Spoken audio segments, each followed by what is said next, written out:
Ang mabuting balita ng Panginoon ayon kay San Mateo, chapter 9, verse 18 to 26. Noong panahong iyon, samantalang nagsasalita si Jesus, may dumating na isang pinuno ng mga Hudyo.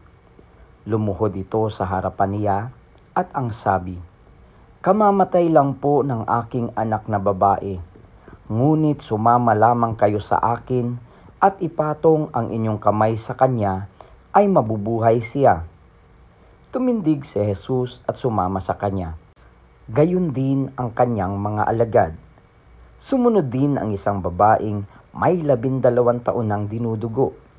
Lumapit ito sa likuran ni Jesus at hinipo ang laylayan ng kanyang damit, sapagkat sinabi niya sa sarili, "Mahipo ko lang ang kanyang damit, ay gagaling na ako." Bumaling si Jesus at pagkakita sa kanya'y sinabi, "Anak, lakasan mo ang iyong loob. Pinagaling ka ng iyong pananalig." Noon di gumaling ang babae.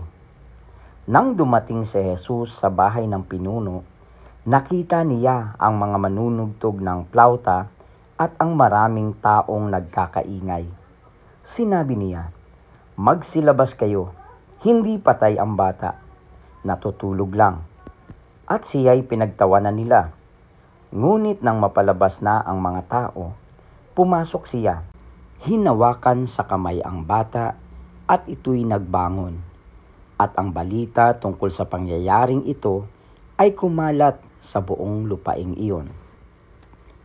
Ang mabuting balita ng Panginoon. Pinupuri ka namin, Panginoong Hesukristo.